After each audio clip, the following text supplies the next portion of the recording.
don't come on this show and tell me that Walmart and Home Depot are going to be winners. You know why, Jen? Because we know that. Who are some of the other players out there that are going to emerge from this, not only alive, but maybe stronger? Well, I mentioned Williams-Sonoma to you because they did such a good job online and because everybody's going to be cocooning here as we come out of this. We've already seen that start. Actually, Walmart told us everything yesterday we needed to know. In the beginning, it was food and it was consumables. And then it moved to home stuff like bicycles, trampolines, stuff for your office, everything you can do around the house, board games. Then it moved back on to where we're getting apparel sales again, according to Walmart. Well, everybody else is now reopening, and we're starting to see that happen. So we're starting to see TJX and Burlington and Ross stores reopen. Their numbers have come out quite a bit better than what we saw in the malls from the point of view of where people came back to the store. Mall-based retailers came back at about 55% of last year.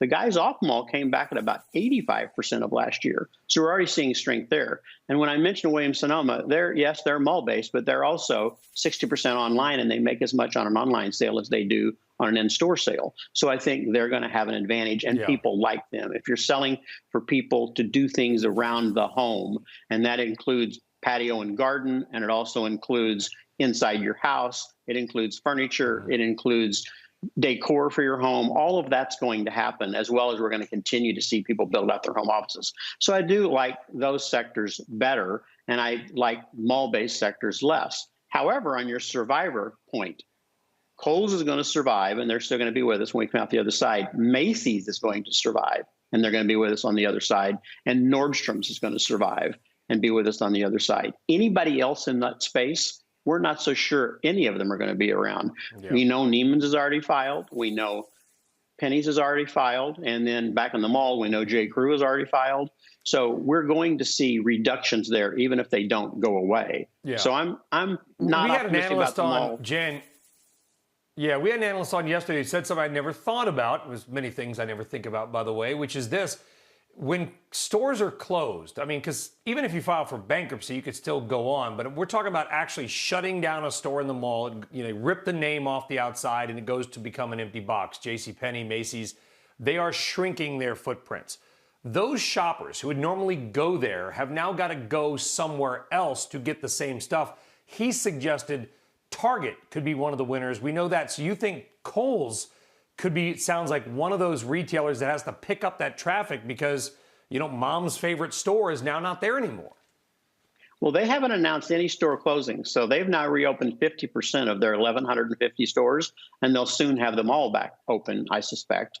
And yes, you've got to go someplace. They're the big player in apparel right now. And so they can pick up a lot of that. And despite what some people have said on the air, they do a pretty good job online. So they're already selling online, just like Macy's is already selling online. So they will be able to pick up some of the lost business. The question we have is, will it all really go off mall to TJ Maxx, Burlington, and Ross? Or will a lot of it go places like Kohl's or somebody else in the mall that stays around? I'm saying I think 20% of the mall-based stores could close. And as I've always said, I think there's 278 great malls in America. The bad news is there's almost 1,000 malls.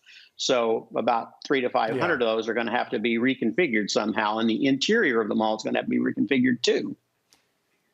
Very quickly, do you have any indication of how, quote, reopened retailers and malls in America are doing? I know your guy likes to get in his car and actually go see these things. It's probably hard to do that now. Any indication of how much foot traffic are in some of these opened malls?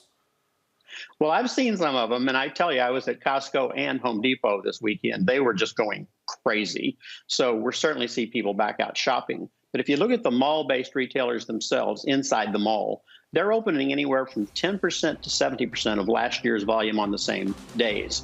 So they're running about 55% on average. But off-mall, we're opening between 40 and about 110% of last year, and they're averaging about 85% of last year's sales. So it's much stronger off-mall than on-mall.